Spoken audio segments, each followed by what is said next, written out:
So yeah, I got the complete top end off. And as you can see, his crank is definitely over with, like it's done.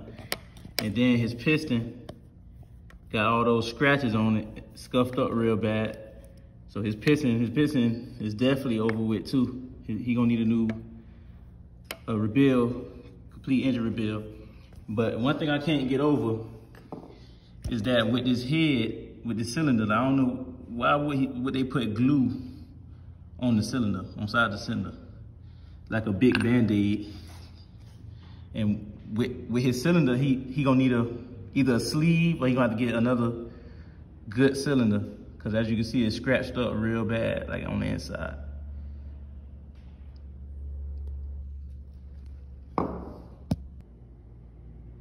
All right, for the kx85, finally got all his parts. He got a new cylinder, new piston, new gaskets, got a new crank bearings, clutch cable, and new spark plug.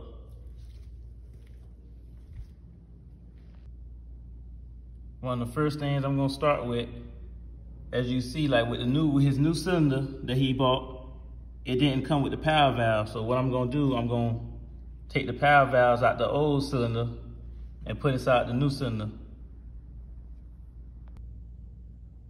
Okay, I got the power valves out of the old cylinder, as you can see. Now I'm gonna put them inside the new cylinder.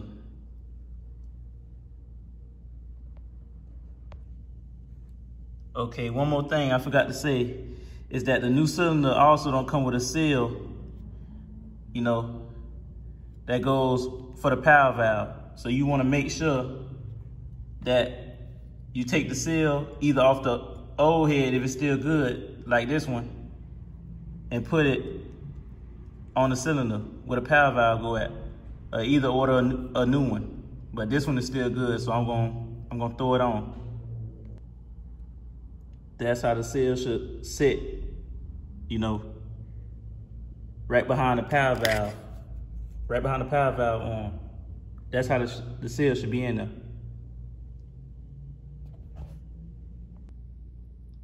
Okay, I got the power valve switched over to the new cylinder. This is the old cylinder, as you can see. Got those power valves in there. Fit perfect. Now the last thing I'm gonna do is, as you can see, the new cylinder also don't have no cylinder studs in them. So I'm gonna take the studs out the old cylinder and put inside the new cylinder, since he didn't order none with the new cylinder. All right, I got everything switched over to the new head, to the new cylinder. Got the power valves, put in everything in. It's ready to go.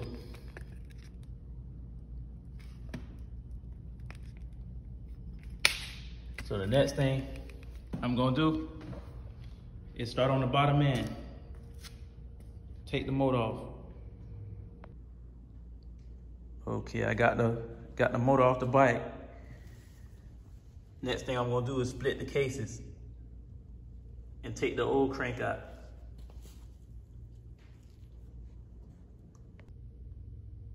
Okay, I finally got the cases split.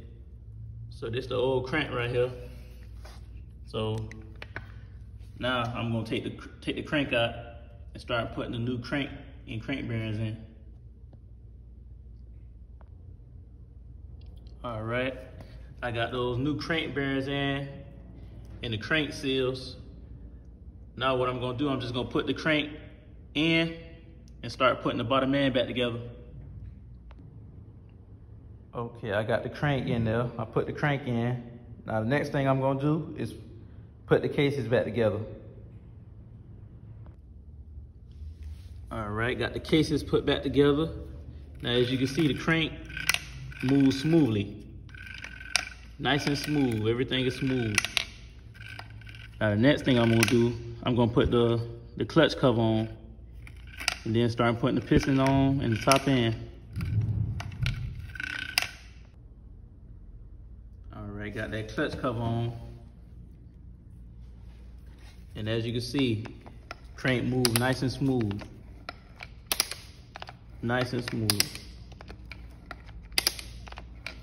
Next thing I'm gonna put on, I'm gonna put the piston on, and then I'm gonna finish putting the top end on together. All right, I got the piston on.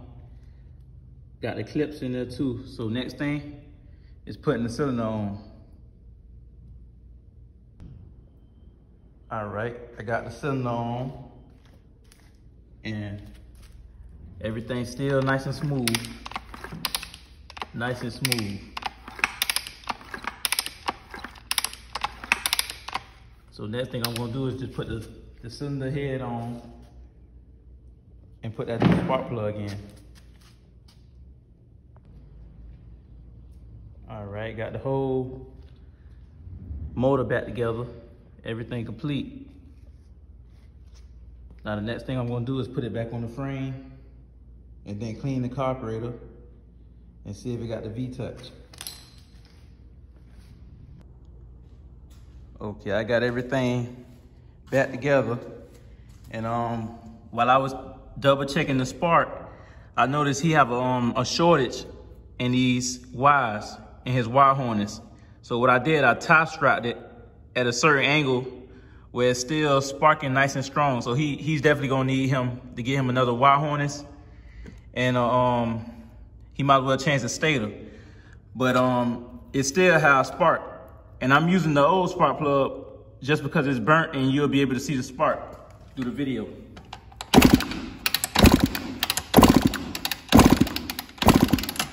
But as you can see, it still got a nice spark. And then another thing, he gonna have to get that airbox boot. He never brought that. So I'm just gonna clean the carburetor out, and then we're gonna see if we got that V-touch.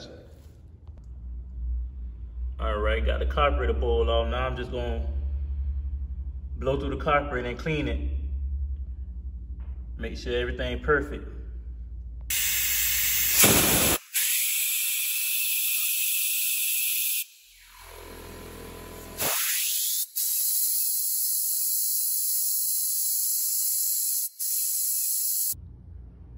All right, got the whole bike back together, everything together. But the last thing is that his chain need to be definitely tightened. You can take his chain off with your hand. I could just snatch his chain off.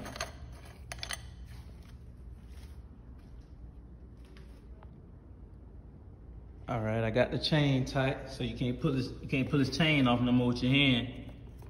And I put in both of the tires. Now we're gonna see if we got that V-touch. Yeah, we're gonna do a cold start. The motor cold. We're gonna do that V-touch hand kit.